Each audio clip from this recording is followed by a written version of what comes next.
Welcome to the App Showcase, where we review Microsoft-related apps primarily from the App Store.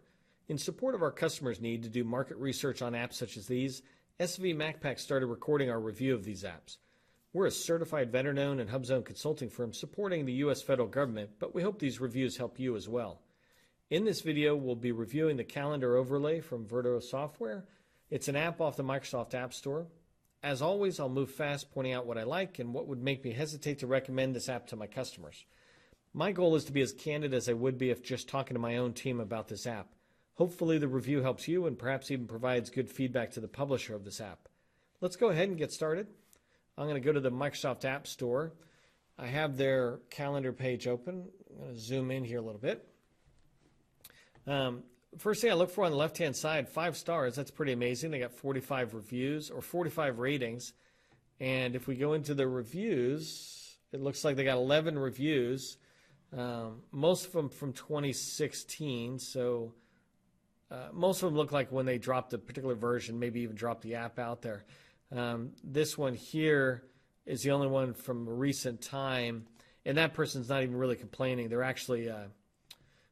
they're just saying I wanted to be able to reach multiple domains. Ironically, within my environment, you tend not to want to get into domains at all. So what's bad for one person is good for another. Let's go back to the overview. And coming down the left-hand side, they clearly keep working on improving their app.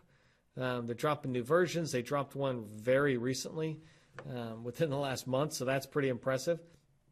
Let's go ahead and take a look at some of their features. I don't want to read all of this, but just go through pretty quickly.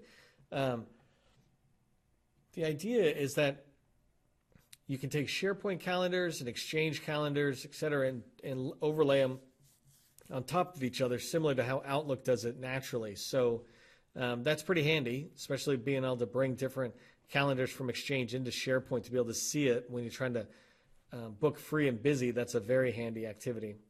It's got the basic stuff you would expect in a calendar. It's got color coding. This thing is awesome. The ability to do cross-site collection calendars. I'm curious on how that works within the environments today. Coming down here, it's just talking about how it's grabbing different part. You can use their app part, so we'll try that out. Basic views, that's out of the box activity. A lot of these things are just out of the box. So user license auto assignment feature, helpful for, okay, so they're doing assignments of the licensing. That's actually pretty heavy.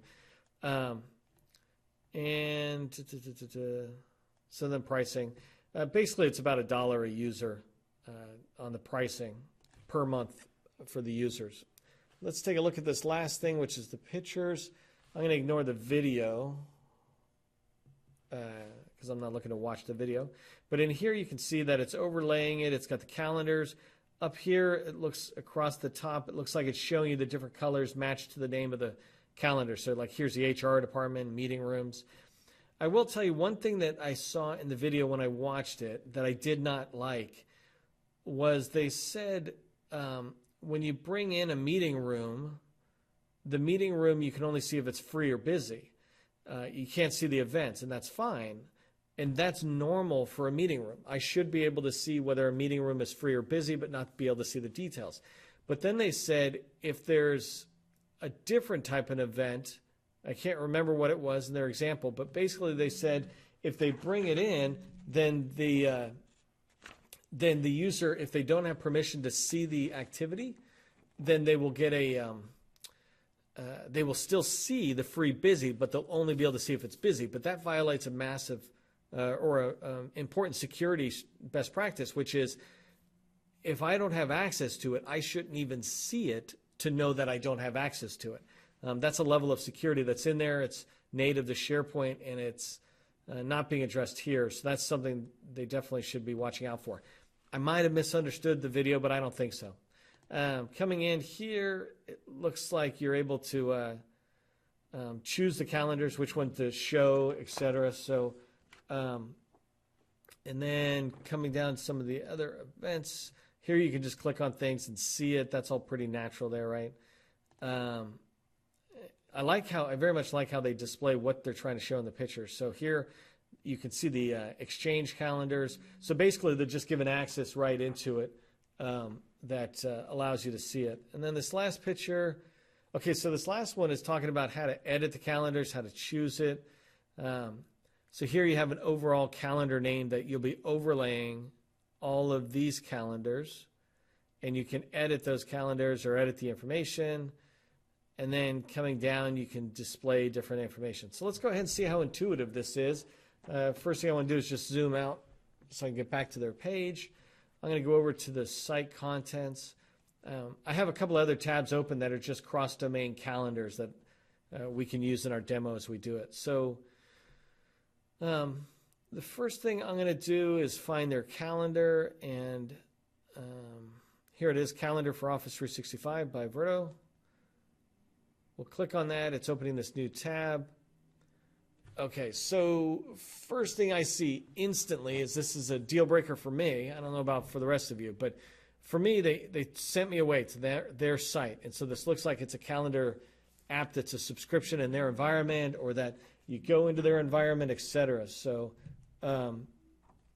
that's a deal breaker. If you've watched any of my other videos with the government customers, you never send somebody out of the environment. That's not helpful. So as a recap, I'm recommending you skip this app until the publisher can address the concern that I mentioned, unless going outside of your domain is not a concern of yours. I hope you found the review useful as you evaluate various apps available to you and your organization. Please provide me with feedback in the comments. Let me know how I can make the App Showcase channel and these reviews more useful to you. Feel free to even suggest apps we should review, and we'll work to get them on the schedule. Finally, if you found this review helpful, please share a note about it on one of the social media platforms or give it a thumbs up. I'm your host, Neil McDonald with SV MacPack. I thank you for joining me today and hope you'll join again for other reviews.